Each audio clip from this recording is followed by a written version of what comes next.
Can you hear me? Yes. Ladies and gentlemen, both here in Tromsø and online behind the screens in many places in Europe, welcome to this side event titled Bridging Policy, Science and Innovation, Lessons Learned from EU Mission Ocean Projects and Ways Forward here at Arctic Frontiers 2025. I'm Sindre Langås from the Norwegian Institute for Water Research, and I'm honored to moderate this side event on behalf of the conveners, the Research Council of Norway, Innovation Norway, and the Norwegian Institute for Water Research, NIVA.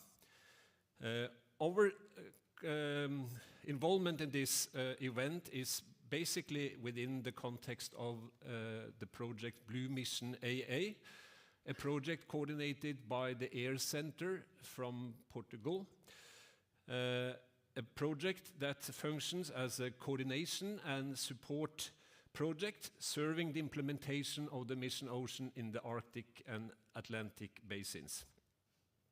Today's event marks a milestone as we for the first time will present Horizon Europe Mission Ocean in a comprehensive manner in the Arctic, with three very exciting project cases. The focus of the Mission Ocean for the Atlantic-Arctic region is on improving the health of the ocean and water systems, in particular through ecosystem restoration and conservation. We are privileged to have with us today two prominent keynote speakers, Miguel Roncero from the European Commission, the Directorate for Maritime Affairs and Fisheries, and Eivind Lorentzen from the Norwegian Ministry of Trade, Industry and Fisheries. Their insights will provide the stage for the discussions. Our session will provide inspiring case examples from three ongoing Mission Ocean projects: the AA Agora project, the ClimaRest project, and the BioProtect projects. These projects will offer some practical examples from the Arctic area in marine restoration, in climate resilience and collaborative governance. We'll hear from project leaders and case presenters including Vera Hausner, Ida Beate Øverjordet and Patrick Berg Sørdal. Their presentations will provide valuable insights into the ongoing work and point to future directions of these initiatives. Following these 5 presentations altogether, we will engage in a panel conversation with some of the already named persons, but in addition, Mayor Mona Benjaminsen from the Karlsøy municipality, and Prorector Jan Gunnar Winther from the University of the Arctic. And yes, Miguel, you have already been mentioned, that's right, as well as Ida Beate. The panel will offer reflecting and forward-looking perspectives on local communities, applied research, academia, and EU and Arctic ocean policy.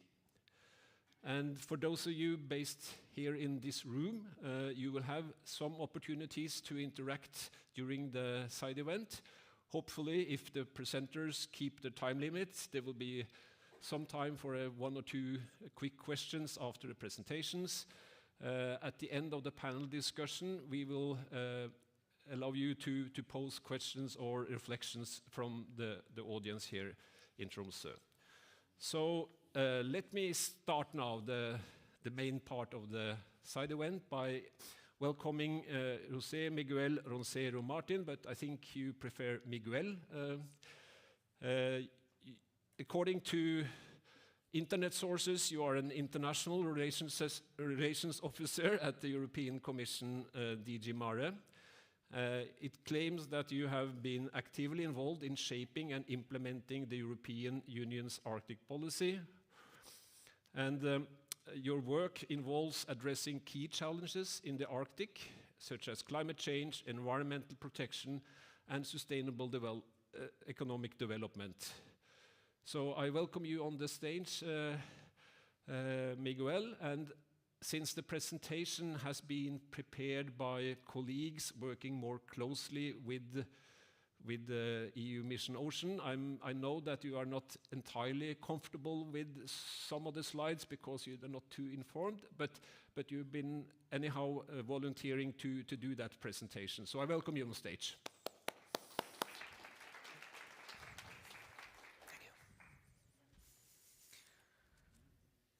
Thank you very much. And yeah, one cannot hide from the internet. You know, Google knows everything today. So good morning, everybody, and welcome to this session. I'm just looking to see when the presentation goes up. But yeah, my name is Miguel Roncero. I work in the European Commission in DG Mare, the Directorate General for Maritime Affairs and Fisheries.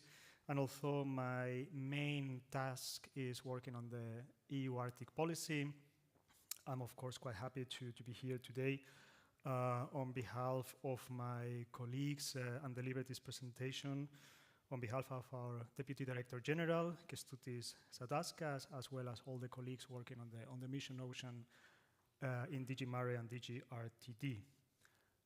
I don't know if I click and next this changes.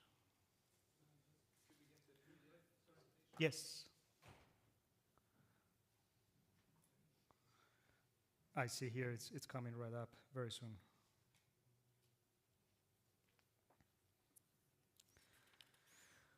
But while this pops up, just to guide you a little bit through the presentation, basically I'm just going to give you an overview to set a little bit the scene on what the Mission Ocean is, where it comes from, where it stands now, and where it's going in the next years, also as part of the larger picture of research, EU research and innovation support in the Arctic. Seems like we're struggling a bit to get up the presentation, but hopefully it will come soon.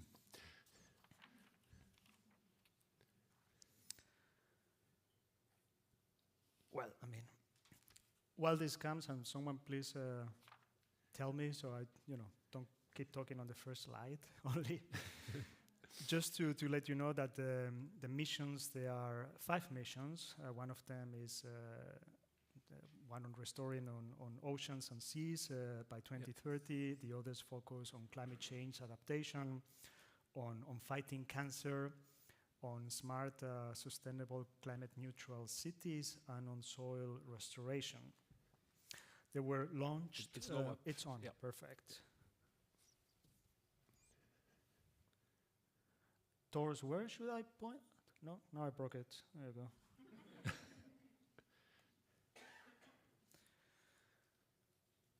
Well, it's going to be a really interesting 10 minutes.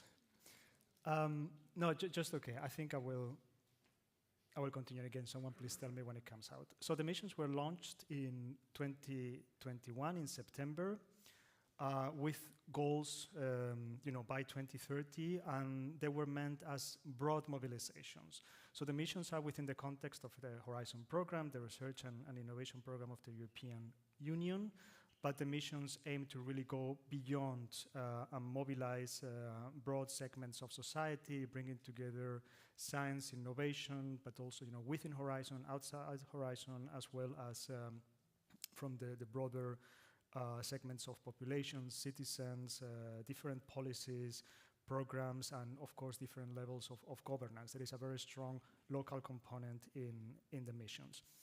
And they seek to demonstrate, so they are kind of like pilot tests in many ways, different technological, societal, economic, governance solutions to basically tackle these challenges I mentioned on the 5 missions, and in the case of the Mission Ocean, obviously the stressors that affect the ocean when it comes to climate change, biodiversity loss, pollution, degradation, and so on. The mission, sorry, just hold on a second. Okay, no, it's fine. So the objectives of of the mission Ocean are three main objectives with different sub-targets, aiming to protect and restore marine and freshwater ecosystems and biodiversity, with goals of protecting 30% of EU's seas and ecosystem areas, also within the larger context of, for example, the 30 by 30, the Global Biodiversity Framework. So in that sense, also a contributor to other processes. The mission Ocean also aims to prevent and eliminate pollution from the ocean, seas, and waters with a strong focus on plastics, microplastics, chemicals, and to foster the development and promote the development of a blue economy that is carbon neutral and it's also circular. And it has two enablers that I will go into detail in a second. But something that was an innovation within the missions was the concept of the lighthouse. There are 4 lighthouses, and of course they are not literal lighthouses, but they are pullers. It's in a way to focus in a basin, or in the case also for seas, for oceans, for rivers, and act as pullers for regional engagement and regional cooperation. So within each of these basins, different goals were given to develop, test, and deploy transformative and innovative solutions. And here, the one that is obviously most relevant for us is the Atlantic and Arctic Sea Basin, but as you can see, there is also the Mediterranean, the Baltic of North Sea, and the Danube River. So here it's important to mention that during the first phase, and I will get into the phases also in a second, each basin focuses on one objective, but the goal is that the lessons, the good practices from each basin can also be deployed to other basins later on. So the Atlantic Arctic Lighthouse, it's now on the first phase, which is from 2021 since it was launched until will be the end of 2025, so this year. So this is the one objective per basin, so to speak. And now we are working on the later stages, of course, and there are many good examples of projects here on the development and piloting of these goals. So after 2026, then all the lighthouses, these regional approaches per basin will start tackling all the different elements by upscaling and by implementing lessons from each one. So I mentioned the enablers, which is it's an innovative way of approaching the mission's half of approaching the societal mission. So the first enabler is the digital element, and here the key element is the digital twin of the ocean. So with this first enabler, the European Commission is supporting the development, and it's already at quite advanced stage, of first a digital twin to support policy making, to help run data models for more sound policy making, at the same time generating knowledge that is needed to populate this digital twin. So far, we have invested about 10 million euros to develop the digital twin, the basic infrastructure for it. But there is additional funding for the next, additional funding coming up, and also it's not only within the mission, it's also taking resources or taking advantage of knowledge, for example, being generated under other Horizon Stream works, programs at national level by EU member states and so on. The second enabler is public mobilization, and is the involvement of the public, of citizens. So earlier I was in a panel where we were discussing a little bit as well how to make people more aware of what's going on. It was in this case in the Arctic. So this is, I think, a good example of how you can make citizens more involved in science, in the role of the ocean, what the ocean means to them, what a poor ocean implies to them, and a healthy ocean implies to them, and to do it in a way that you involve people through citizen science, through co-creation, and also through education, through ocean literacy and awareness. This is one of the, I think it's one of the key elements, because the first enable is essential, is the infrastructure and is the knowledge, the data. But the second one is really the embracement by the population. It's making the ocean, it's making the mission oceanize, making all these projects something that citizens, or at least some citizens, of course, not everybody is aware of this, but those who are, their knowledge increases, they participate, they cooperate, and it's part of their own experience as well. Where we are right now is we have some 67 projects up and running since 2021.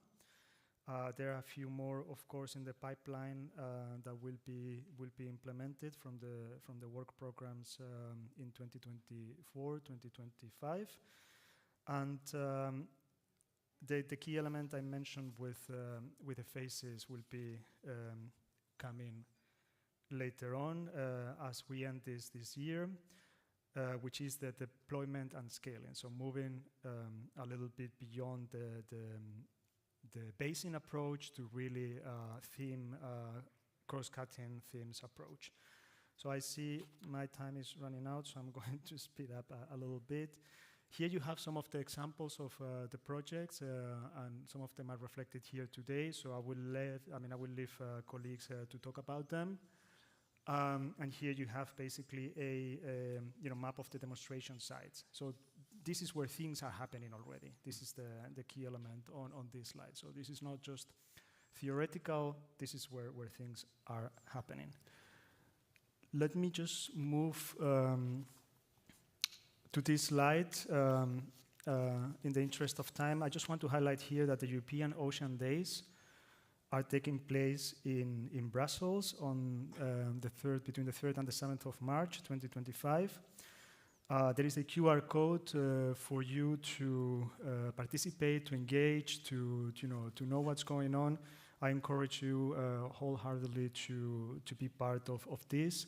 And again, it's one of the enablers. We really want as many citizens, as many civil society actors to be present. Let me move here to a little bit, back, so a little bit the larger context of the EU research engagement in the Arctic.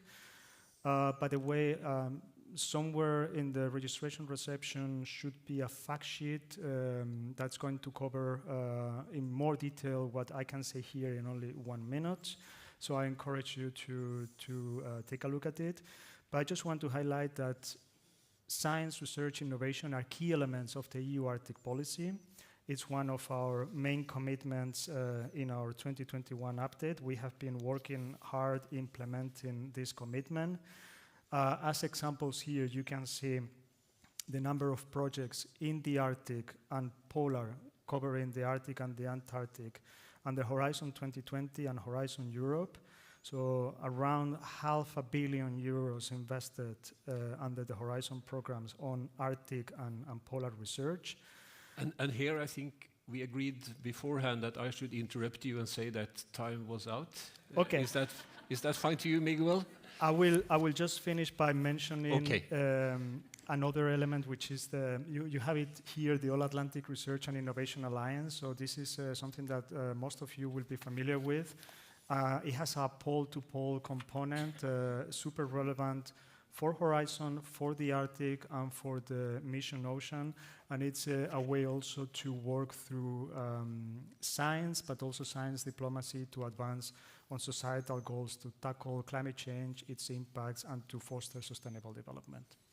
Thank you very much. Thank you. Very well done. Thank you, Miguel. I promised 1 or 2 quick questions, but since we were a bit delayed because of technical matters, and since you will be part of the panel, I suggest that those of you who have noted down some questions for Miguel, save those for the panel discussion later on. I'll then proceed to the next keynote speaker, Mr. Eivind Lorentzen, as I said, from the Ministry of Trade, Industry and Fisheries. It's always difficult to remember in English what it's called. And that's enough. If we're talking about running out of time, that's more than enough. Okay, Just that's leave it there. more than enough. Perfect. Thank you. The stage is yours. First, an applause to José Miguel for being such a trooper. And also for fitting in all that information in so short time in such a good way. Can I have my presentation up? Yeah. So I'll be very short. First, thank you very much for being here. I'm from the Norwegian Ministry of Trade, Industry and Fisheries, and together with the Ministry of Environment and the Ministry of Higher Education and the Foreign Ministry and so on, we work together on the Norwegian implementation of the mission, and we do that together with the Research Council of Norway and with Innovation Norway, and together with all the institutes. So we're very glad for having this event. I think that's the first major mission event in the Arctic. That's something. So we're waiting now for my foil, and the first foil is simply, why is the mission important and where are we now? So I can give the answer to that, and that's simply, it is important, it does matter, and where we are now, well, we're right here. And that's an important place to be. So, the starting point, and I'm just moving through the presentation and not waiting for it to come up. So the starting point is simply that we all know that the ocean faces a number of challenges, a number of big ones. So you all know the term wicked problems. So, and the challenges faced in the ocean is like wicked problem within wicked problem within wicked problem makes a huge wicked problem together. Just think about the combating plastic here in Tromsø, which you have a lot of experience from Jan Gunnar. That's in itself a wicked problem. There's so many wicked problems. So we think from the Norwegian side that it's very, very good that the Commission and the EU has basically said, okay, in order to solve the challenges, we really have to see how can we combine science, how can we, science, the policy instruments, mobilization, etc., to try to make an effort. I disappeared again. Well, it really doesn't matter. But it means that it is important. We have big problems. I'll try again. That was the starting point. Wicked problems. Also said that from the Norwegian side we think this is a very important initiative, and there's something I want to underline here is that there's so close cooperation between Norway and the EU in ocean matters. There's a lot of cooperation that goes through the different kind of committees. Then you got established negotiation tracks, etc., etc. Sometimes we will hear more about where we have difficult negotiations, for instance.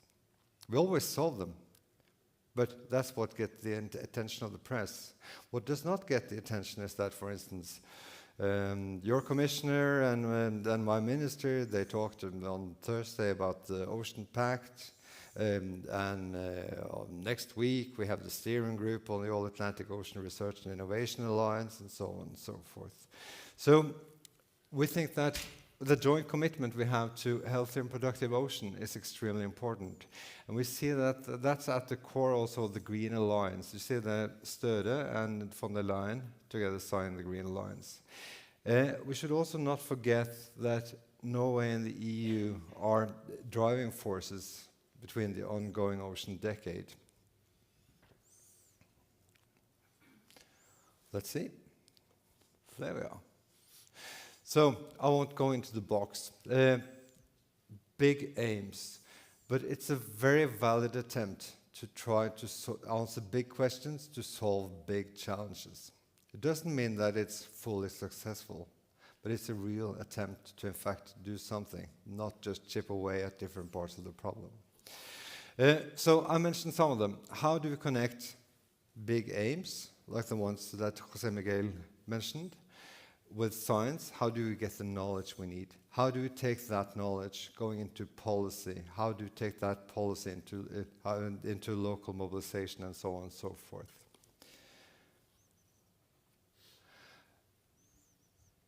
This is my personal sense about where we are now. I mean, we're going, of course, from the sense of having big projects that have been a success. We will hear about them today, from the Klimarest project. We're going there to scaling up the results. Can we transfer them to other regions in Europe? Can we put them into use? But we're now coming to the stage where we go from what is best practice or possible practice to general practice. That's a very difficult stage. And what will be crucial there is local initiative and agency. So basically, taking the mission and say, okay, in order for this to be relevant to us, we need it to be presented in this way and done in this way, and so on and so forth. And that is also why this important today is important. That's why it's so important, because we have to. We got all these instruments in the mission, but they have to be actually delivering the tools that you need. There's somebody saying 5 minutes left. I'll be finished in 1. So, but I started saying that there were wicked problems and wicked problems and the wicked problems. But here's the good news. There is help available. So if in doubt, if the mission is something for you, with the part of the challenge that you are struggling with, contact them and ask them and see what they can do. And if they cannot deliver what you need, then tell them very clearly, that's good, but we need this and this. Thank you.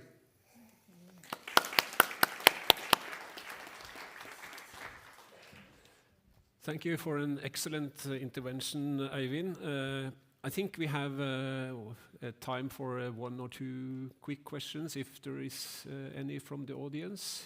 I think we have some microphones available too, isn't that so? Yeah, we have.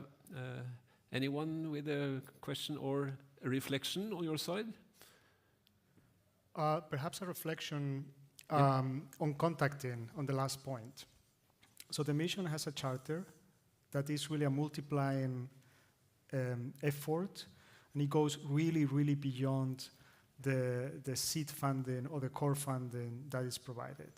And this charter is something that any institution can sign up. They say, we have this project, we want to contribute this way, and it's a way for any institution, for your project to get a much higher recognition, to contribute to the goals of the charter, to the goals of the Mission Ocean, and also to access networks, peer learning, and why not? Maybe through that you make the connections, for your next project. So in that sense, just to highlight that the mission, the charter, is something that's super, super relevant. Thank you for your reflection at this stage already, Miguel. I think we proceed. I didn't see any other hands raised, so I think we proceed to the 3 projects that you can see on this stage. I think the AA Agora roll-up is missing, but anyhow, AA Agora is the first one out, and I would like to ask Professor Vera Hausner from the Arctic University of Norway to take the stage. A few words about you, Vera, if you may allow. You are a professor in sustainability science. You are a leader of the Arctic Sustainability Lab at the university here in Tromsø, and you direct research related to Arctic changes, integrating both natural and social sciences. And specifically, you are the coordinator of the Norwegian demo case in AA Agora that involves 6 partners altogether. The Karlsøy municipality is a key partner, and we will hear from Mona Benjaminsen, the mayor, later on. But please introduce the project and the case here nearby Tromsø. Give a big hand to Vera. Hi everyone, and thank you for the invitation. I'm happy to present this Atlantic Arctic Agora project. This is a lighthouse project, as you talked about, where we try to build coastal restoration with nature and people. Is it this one? Yes. We responded to this call originally. I have to stand here. And the call was to build a lighthouse that demonstrates that coastal ecosystem restoration at large scale is possible through reduction of anthropogenic pressures, through ecosystem-based management, and through effective nature-based restoration measures, including blue reforestation to boost coastal resilience to climate change impacts. It's a very ambitious call, and the mission wanted us to work with transformative change and in partnership with local authorities. So in our case, for instance, this demo is co-led with the municipality at Karlsøy, which is very interesting. Learn very much by doing that. And the demo that we in Norway are running is the Troms Archipelago. But there are also two other demo sites. It's the core county and the central region, Portugal, which are addressing each or different challenges. Then we have invited all these associated regions to look at our solutions and to pick some that they find interesting and to work together with us and co-learn how we could build a roadmap for ecosystem restoration in the Atlantic Arctic region and also elsewhere. So what can we transfer of knowledge to the other areas? And I've heard through both of these sessions, I heard that local initiatives and engagement is really important. We want local authorities to be very much involved.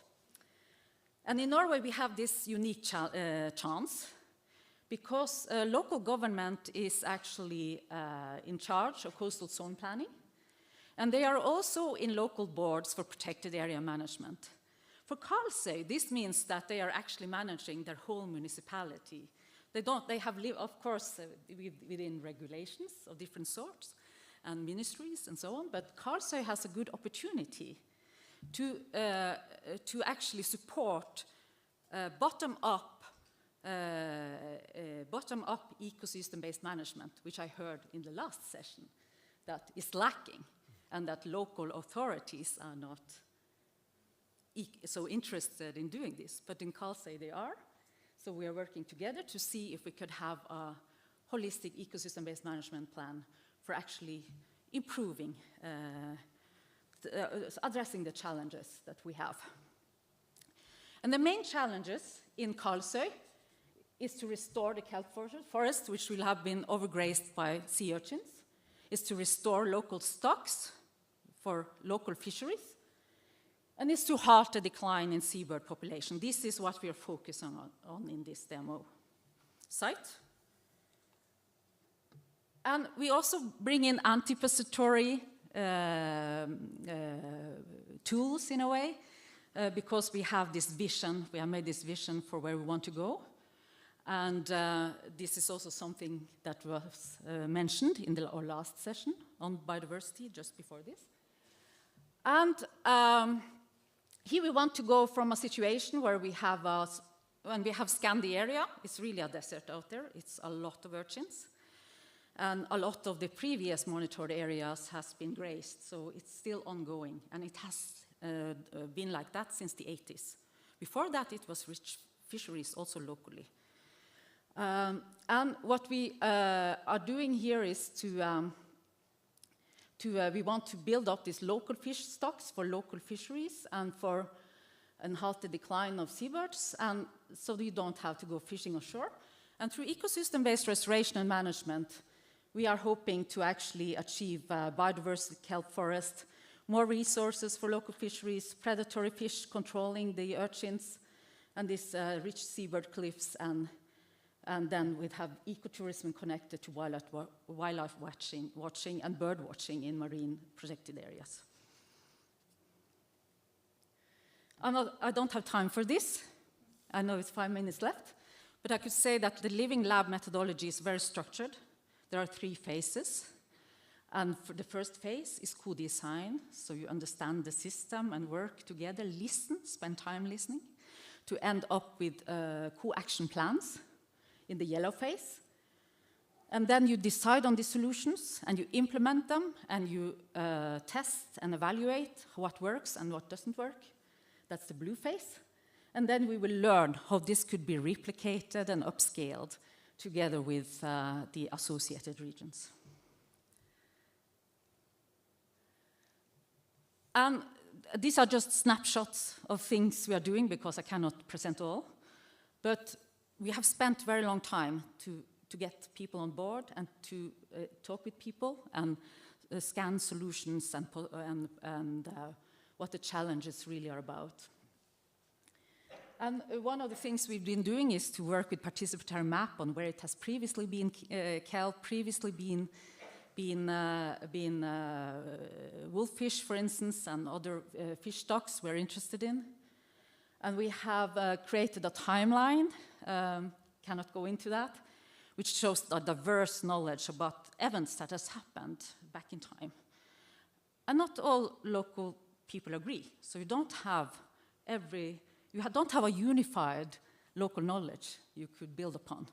So you have to interact with science, how to discuss, how to weigh the different evidences. And in the end, we will meet in March, actually, to have a final agreement about solutions. And we are also building what do we think are controlling the populations now. And that we have built a socio-ecological model together with locals on that.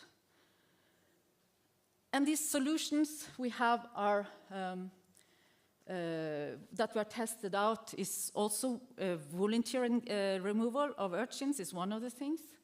From this we create awareness, and we also have found out that you are actually able to restore the kelp in 6 months, and you are able to get biodiversity of many invertebrate species back in 1 year. It goes really rapid.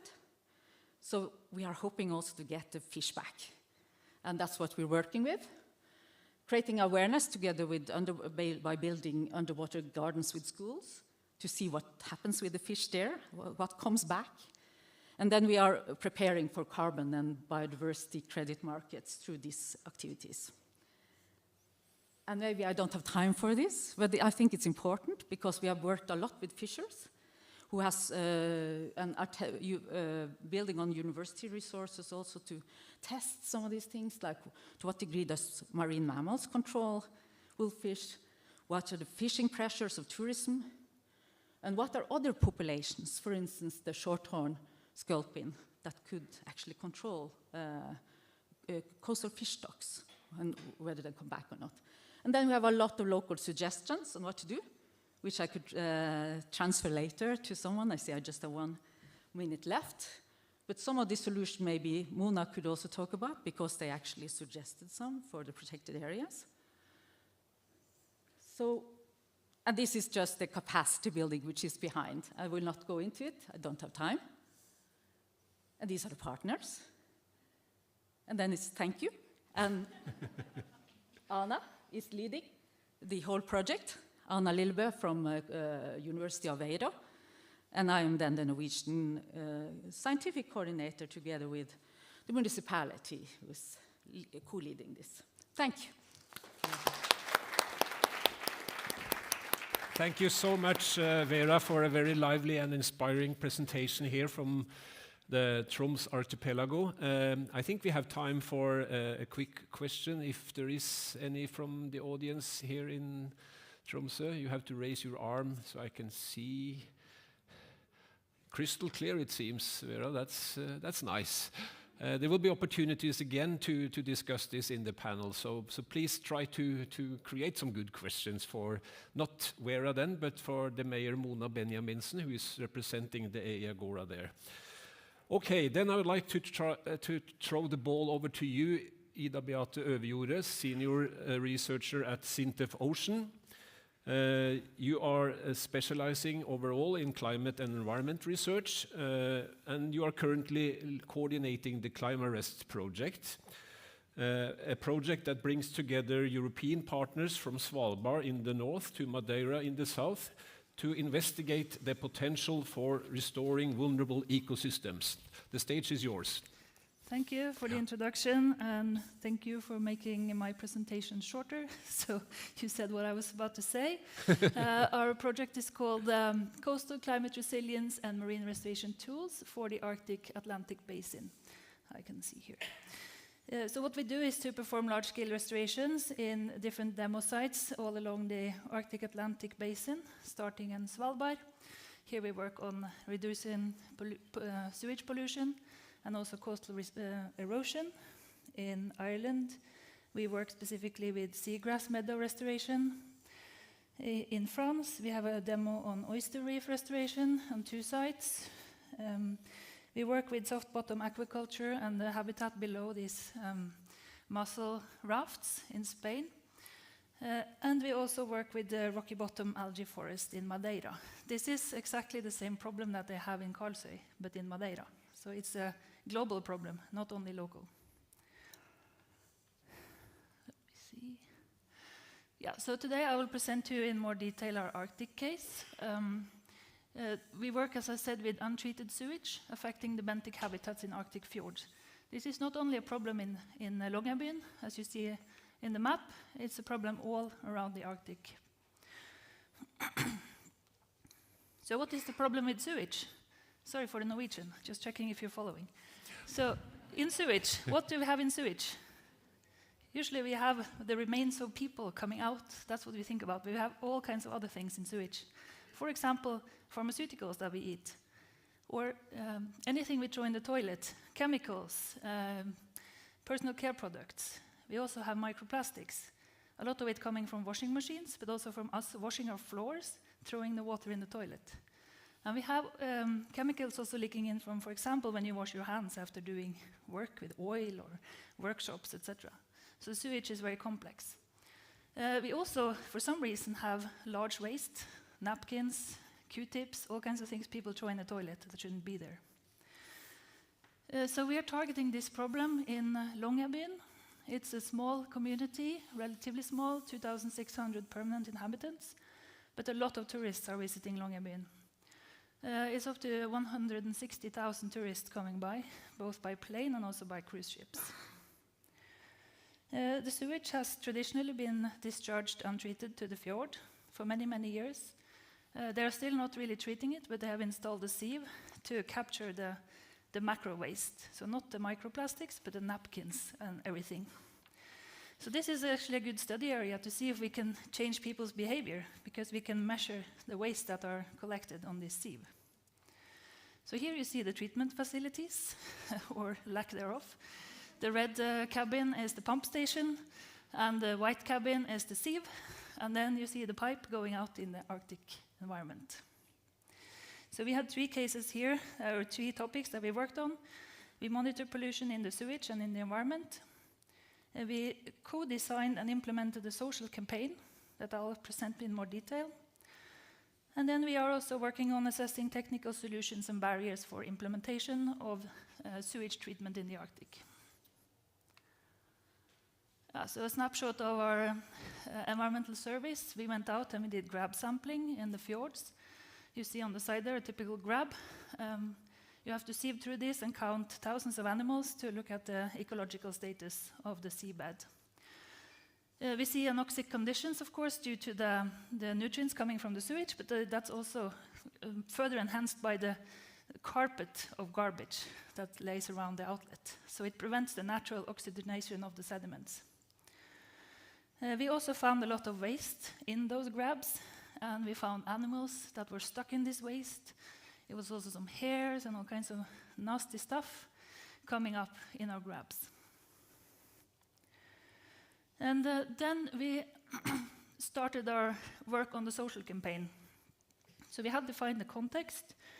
And we were looking at the scope, and already here we engaged the municipality of Longyearbyen, Longyearbyen Lokalstyre, and we discussed with them, and they were aware of the problem, and they had thought about the social campaign. They had actually bought some stickers, and they were horribly ugly, and they would never have been stuck on any hotel toilets. But then we analyzed the community and the stakeholders, and we engaged the industry, specifically targeting the tourism industry, like the hotels and other relevant actors. And we worked with them to create this campaign. So we had suggestions about different things we could do, and they picked some solutions that they thought could work. So we ended up designing stickers after the wishes of the actors, with nice colors that they would have in their bathrooms. And also we created a video that's been used by the municipality. It's shown in the cinema and in social media, for example, a very short one. So that's what it ended up with, and we went up there, my colleagues, last June and implemented this. Yeah, so by the autumn, we have our stickers in all the hotels in Longyearbyen. So if you're there, take a look and see if you see it. We will go back up now in April and evaluate this campaign and have a workshop also with the locals. Here, it's important to communicate, and this is the waste from Longyearbyen, from the Advent Fjord in Brussels, being exhibited to all kinds of actors in the mission.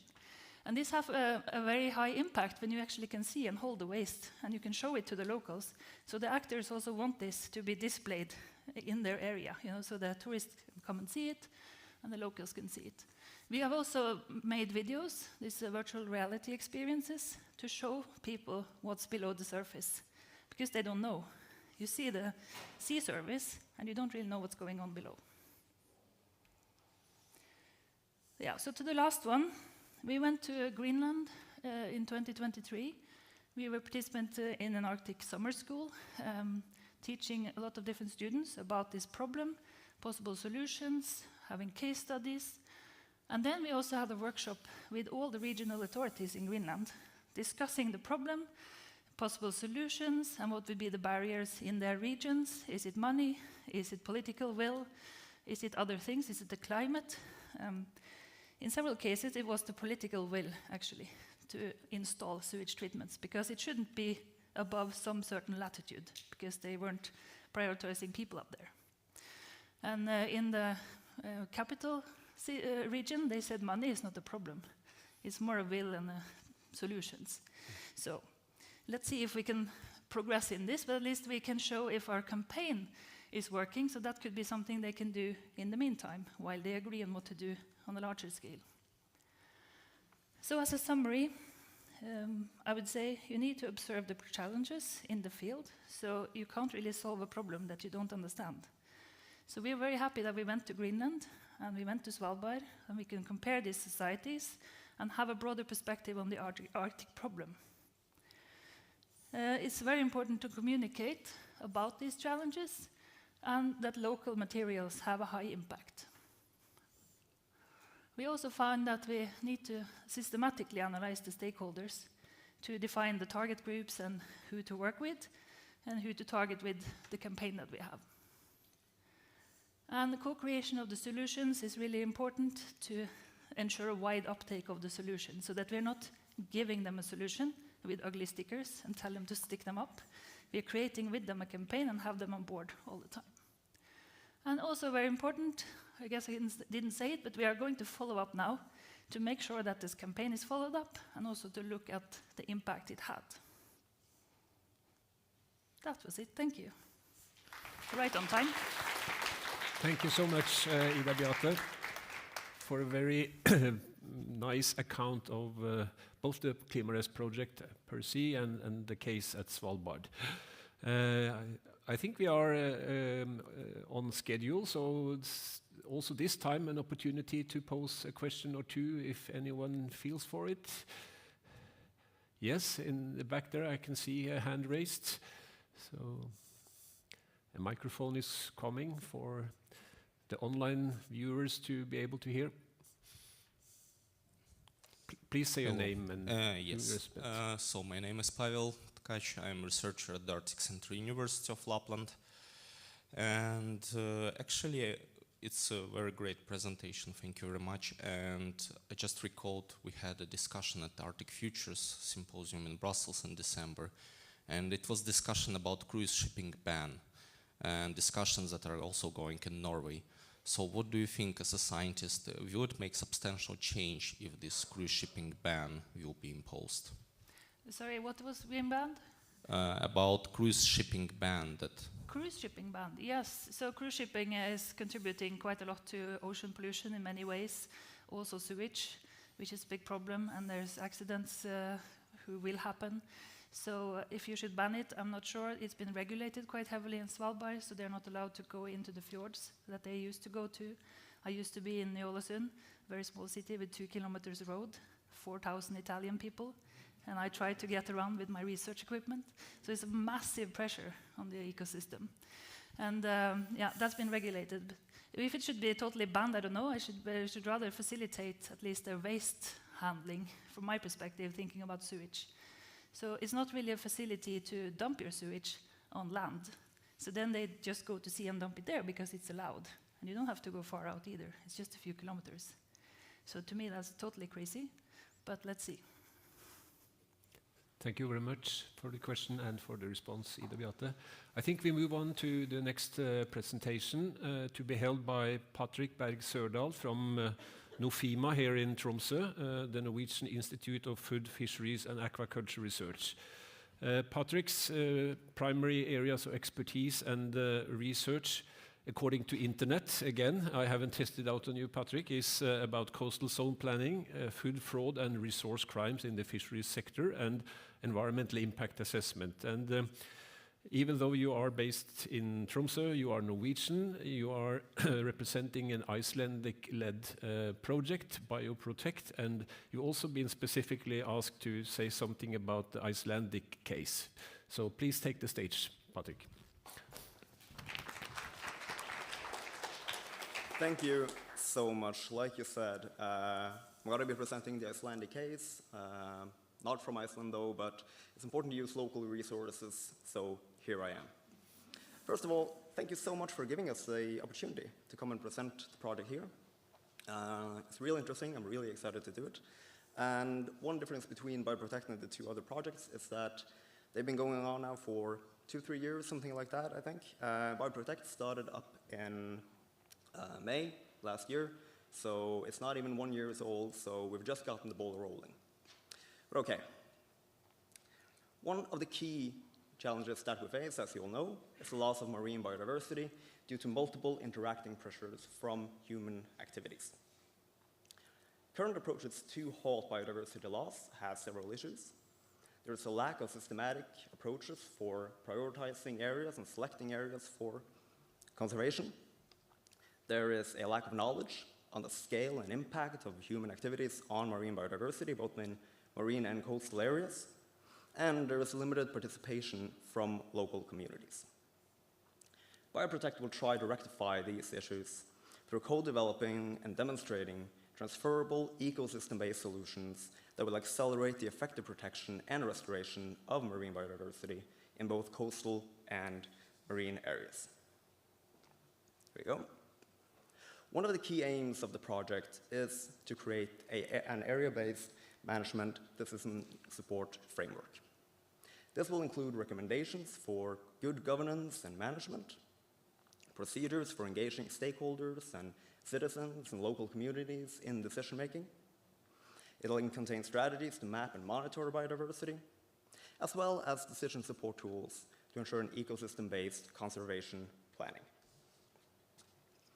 The project will use cutting-edge technology, including open access tools such as marine planners and carbon calculators.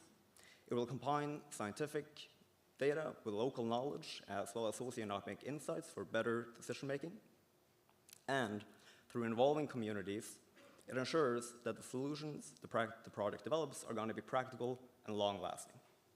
This will enable decision-makers to plan and prioritize marine areas for conservation. It allows local communities to take an active part in the decision being made, and it allows us to take informed actions to preserve oceans, our greatest common good. Here we go. The project will develop both technological, socioeconomic, and governance-based solutions. These solutions will allow people to monitor and map biodiversity. It allows you to map pressures and threats like pollution and overfishing. It'll allow for prioritizing areas needing conservation, as well as measuring the impact of conservation efforts to see if what you're doing is actually the correct approach.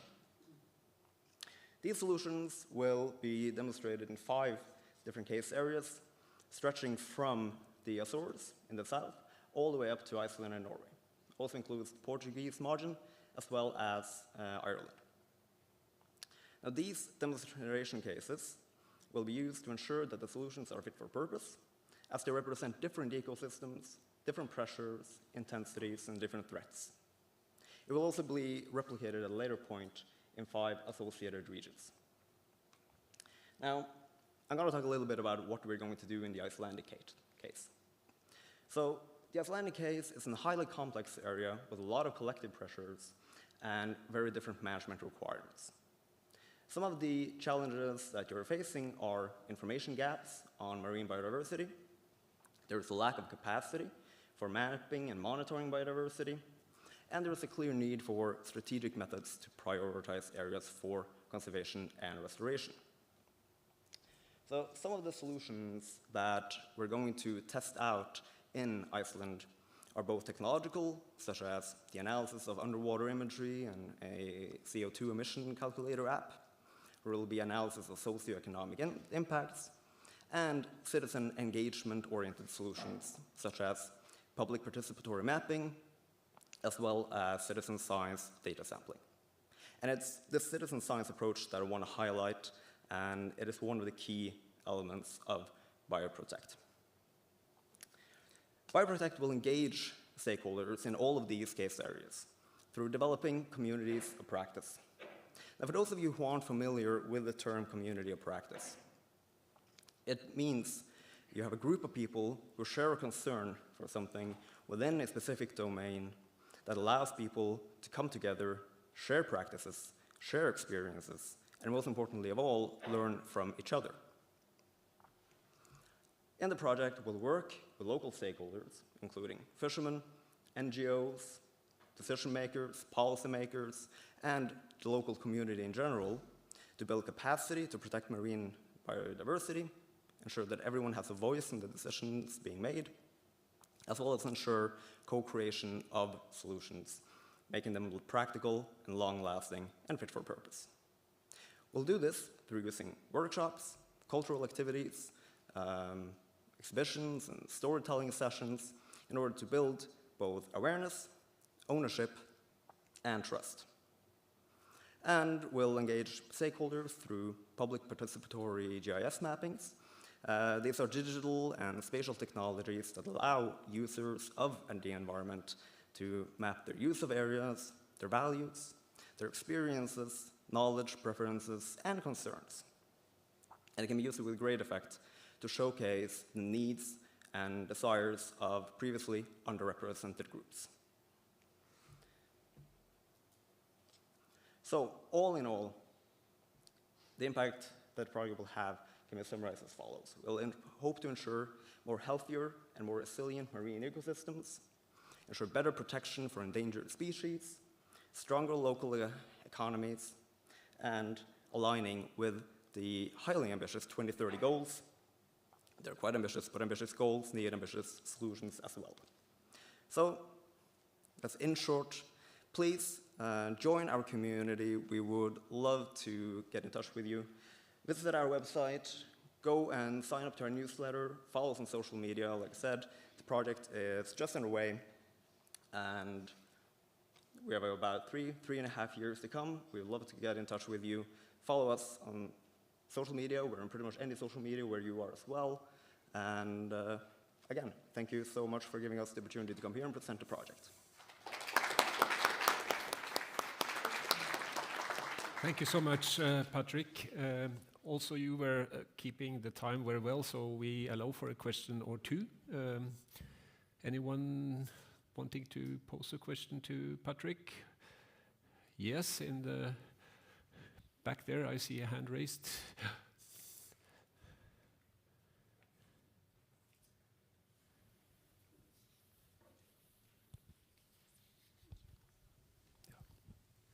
Hello, my name is Jacob Gerard. I'm from Trent University. I have a question about community-based monitoring projects, especially establishing new projects. So I'm going to be starting a new initiative working on wetland conservation and education in my community, and I'm wondering if you had any advice for starting that out in terms of the fields of education, conducting research work, and just trying to encompass all those things to be successful. Yeah, that's a pretty big question. Well, it's difficult for me to give a sort of very short answer, so I would love to talk more to you later on. But I think one of the key issues will probably be, and what we're also doing in this project, is to learn from previous initiatives, to try and build on that, to not just try and create, we're not trying to reinvent the wheel. But I think that trying to build on whatever initiatives are there, science-based initiatives, policy-based initiatives, and so on, I think it's one of the key issues. But I would love to talk more about you. Thank you. Thank you for the question, and thank you for the response, Patrick. Once more. I think you've done a good job, audience, listening carefully for almost 1 hour now. We are embarking upon a panel conversation. Before we do that, I suggest we all raise up and do a little bit of this to get in the right mode for the panel conversation. That's good. Like that. Thanks a lot. Please sit down again. Then I would like to invite on the stage 2 of the presenters we already heard, Miguel and Ida Beate. Please take these 2 chairs. Then we have 2 new panelists that haven't been speaking. First, I would like to introduce the mayor of Karlsøy Municipality, Mona Benjaminsen. Please take the stage. A few words about Mona. Has been a mayor since 2019, was re-elected, and a large number of islands. Yes. That's right. Please have a seat. Thanks. Then the second one who hasn't been introduced is a person with a long experience from both Arctic and ocean matters. It's Jan Gunnar Winther, who is currently a pro-rector at the university here in Tromsø, but he has a CV that is as long as the whole side event could have been used to present it. But some key bullet points: you've been managing director of the Norwegian Polar Institute for many, many years. You've also been the managing director of the Center for Arctic and Ocean, or Ocean and Arctic. And most importantly, I think in this context, is that you are a member of the Mission Ocean Board. So please take the stage. Yeah.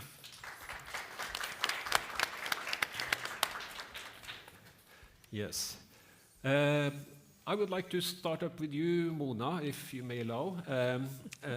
You are representing a municipality, and with all due respect to all the Mission Ocean projects, there aren't that many local communities that are an actual partner in a Mission Ocean project. So my first question to you as a mayor, when you first were,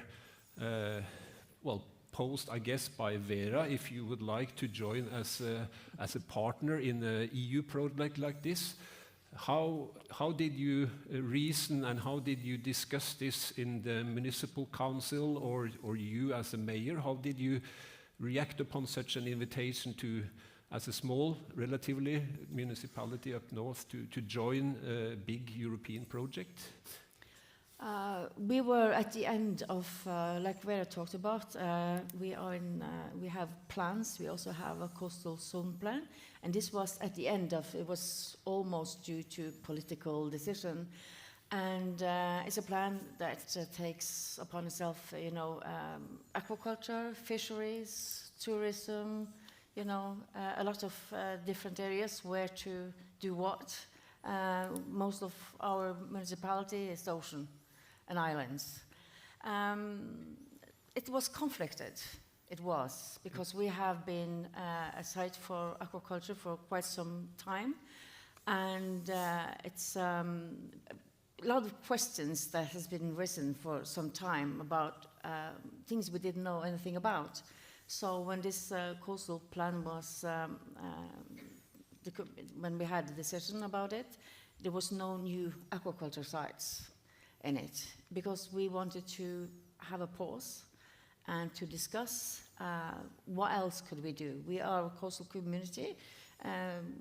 Fisheries is the backbone of what we do, but aquaculture is also very big. We have a lot of employees. It creates a lot.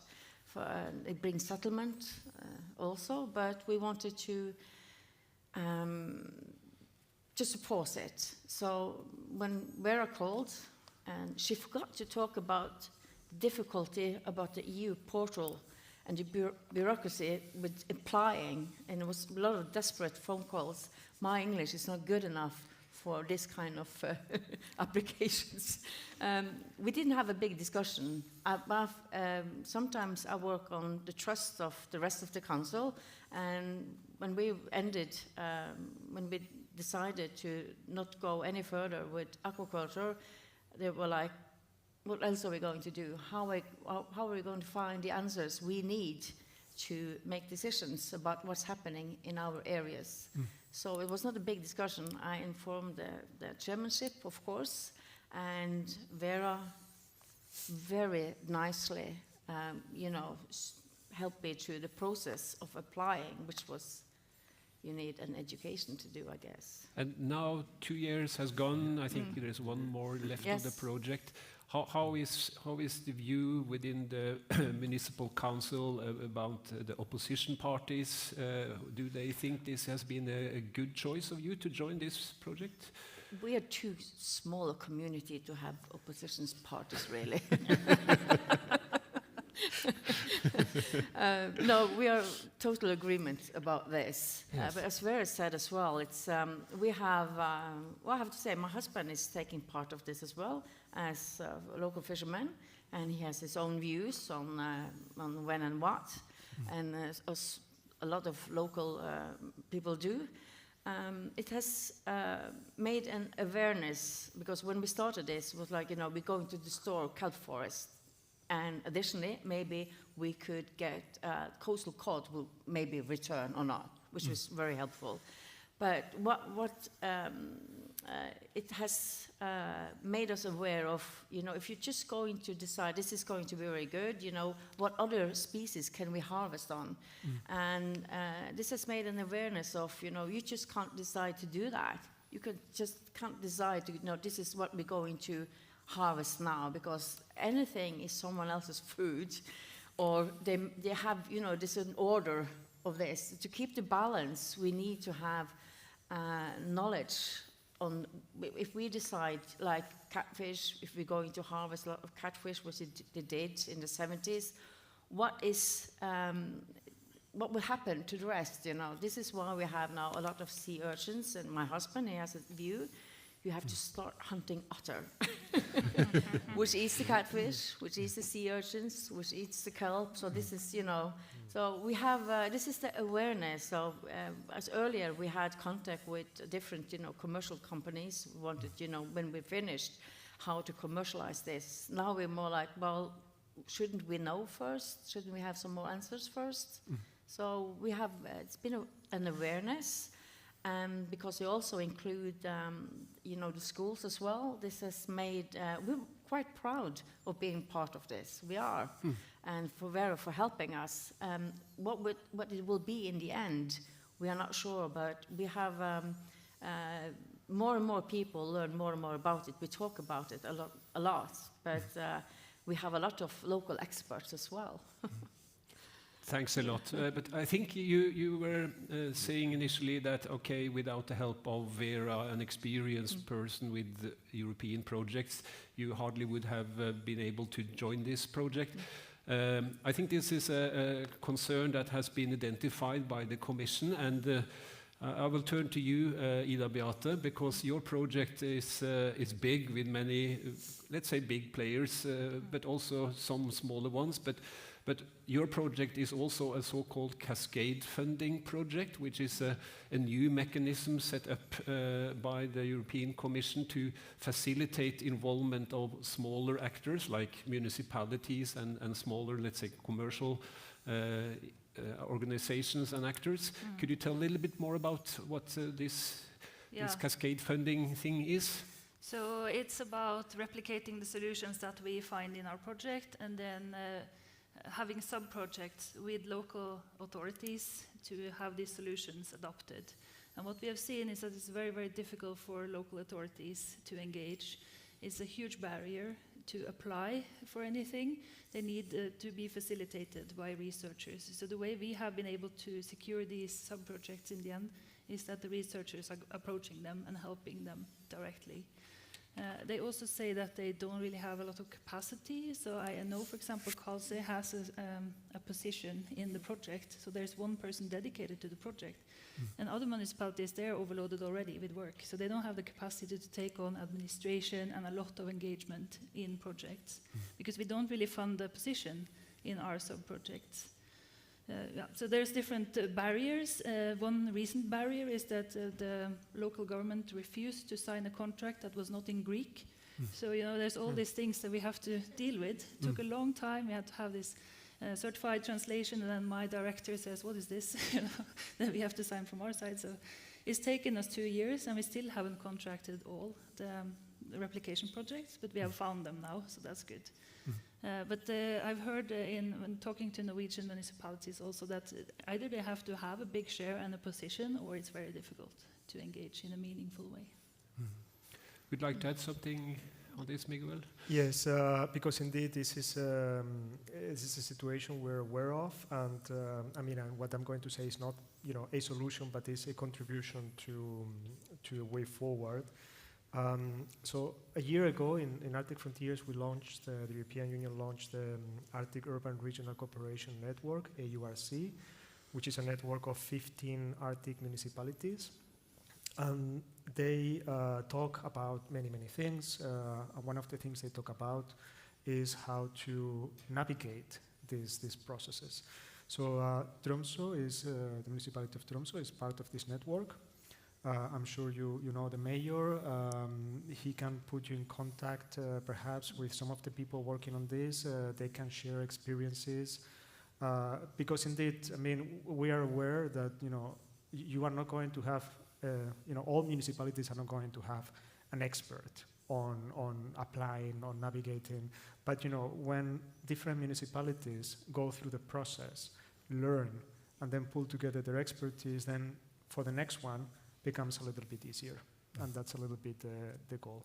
So just to, mention this as one of the contributions to mitigating the reality of an application process. Thanks, Miguel. I wonder, you're sitting in the mission board, Jan Gunnar. I'm not sure. How frequently you meet. I guess it's not every week, but. Maybe twice a year or something. Is this a matter of this cascade funding needs something that you have discussed in the mission board to ensure that local communities and smaller actors are on board, or is that something that you haven't touched upon in your discussions? We have, and we meet more frequently actually. We meet 6 times a year, so it's a quite active board, which is good. But the whole kind of dimension of including people, facilitating processes that is kind of inclusive, so it's not only academic or private sector initiatives, we have spent a lot of time on that. And I think it's also reflecting a need in societies all over the world, and in Europe and in Norway, which I come from, that we may miss opportunities if we don't include local communities. So, like Vera said, maybe the realities are not the same, identical, but still, by doing that inclusive work, we get closer to an understanding of the realities that are more uniform, and that will be a very good starting point for both doing new research, which very often also are ending up as an advice to governments and management. So I think that's a key thing to engage with citizens and local communities. Excellent. At the start of the side event, I promised that we would have a forward-looking perspectives introduced here, and I think in your directorate, Miguel, there is one very important process ongoing now. Even in Norway, we have discovered that there is something called the Oceans Pact, which we believe is going to be the major ocean initiative by the EU, is now being developed, and I guess half the audience have heard about it, but half has not. So could you say a few words about it, and if there are any linkages to the mission Ocean that is now starting on its second phase in 2026? Could you explore a little bit about the Oceans Pact plan so far? Yeah, and thanks for this opportunity. So the EU does a lot when it comes to the ocean. That you know from, I mean, we have the examples here of the projects we saw largely on research and innovation, but also on fisheries, on marine protection, maritime spatial planning, international ocean governance. So basically, wherever the ocean is, the EU is there too. I'm bearing this in mind, and again, as you mentioned, this is a work in progress. So President von der Leyen, for her second term as Commission President, one of her initiatives and priorities is the development of a European Ocean Pact. So this is right now a work in progress, but the aim of this pact will be to provide a comprehensive framework to further align the ocean-related policies of the European Union. We are a learning organization. We are quite open to always doing things better, and this is why, you know, we know that we are doing quite a lot in the ocean, and we think we can do even better. And this is a little bit the objective of the Ocean Pact: how to bring further coherence, how to bring further cohesion to all these policies, how to, you know, also do more with ever more limited resources. The Ocean Pact will focus on all these areas I mentioned: fisheries, aquaculture, shipping, transport, blue economy, maritime security, international ocean governance. So it's going to cover all these elements. And one of its main objectives too is to contribute to addressing the triple planetary crisis, so climate change, pollution, and biodiversity loss. Those are a little bit the goals and objectives. Now, it's going to have three pivotal elements, and one of them is going to be very interesting for you. One is focusing on the health and productivity of the oceans, on ensuring that they are healthy, biodiverse, sound, strong ecosystems. That's the base. If we don't have this, we don't have oceans, we just have water. The second point is going to be the sustainable development of the blue economy, also with a focus on resilient coastal communities. And the third point is to expand marine knowledge and the marine knowledge framework. And here, what I can tell you is that Horizon is going to be part of the Ocean Pact. The Mission Ocean is going to be part of the Ocean Pact, of course. AORIA, the All Atlantic Research and Innovation Alliance, is going to be part of it. And there is going to be an increased need for more knowledge and more evidence for all this policy making. Another final point would be to just let you know that you can influence this process. I mean, I mentioned it's an ongoing process, and right now, if you just Google EU Ocean Pact call for evidence, you will land on the website where there is an open call for evidence. Any institution, any individual can submit their views to what the Ocean Pact could do and should do. And I think it's easier than an application process for a project. So it should be far doable. You could do it during the lunch break. So I encourage you all to do this, because it's the opportunity now to contribute to shape how the Ocean Pact will be like. Thanks, Miguel. I'll turn over to you, Jan Gunnar, because you are sitting in the mission board, and for those of us who have been a little bit looking into the process, it's a very selective only the, let's say, the top people in Europe have been invited to be a member of the mission board. I think, I suspect that the reason why you were allowed as a member or selected as a member was partially because of your Arctic history. So having listened to the 3 project cases today, being a part of the mission board, if you use the broad paintbrush, take the ocean climate security painting in front of you, how would you describe the development of the Mission Ocean so far, and how do you see it evolve in the future? This is big questions I can hear, but if anyone are able to respond to it, I think it could be you. Well, thank you. Let me do some reflections on that. I think if you take away the politics for one moment and look into changes and drivers for change in the Arctic, it's climate change. That's number one. And as we know, it's a hotspot in the global sense, so 2, 3, 4 times more rapid temperature increase in Svalbard region, even more. And of course, that's driving changes in ecosystems and biodiversity. On top of that, you have the pollution, so the triple planetary crisis. But in today's, and then I'm taking the geopolitics into the equation, today I don't think we can decouple climate change, biodiversity changes with actually security. I think that's a nexus. There are many nexuses, but that's one. Because if you have a climate change adaptation strategy, and we heard some of them today, and there are more out there, if you do renewable energy production or initiatives, or if you have a coexistent multi-use platforms, we discuss from time to time these marine industrial parks, or if you talk about food security, fisheries, aquaculture, it's all about security. Less than 2 weeks ago, the Norwegian government launched a white paper on total defense. And in that white paper, there is a lot of space used for food security.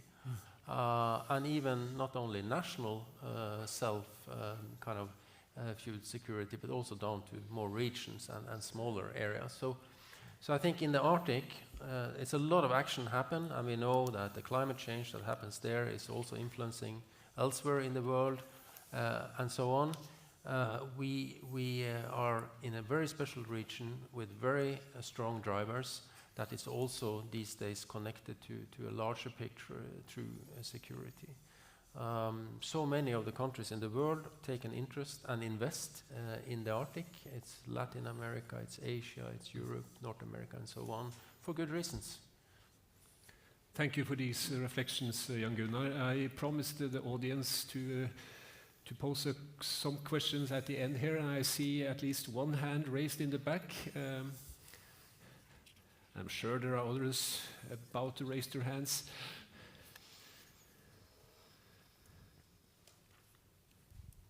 Hello, yes, good afternoon. I'm Michael. I'm from the Nordic Environmental Law Programme here in Tromsø.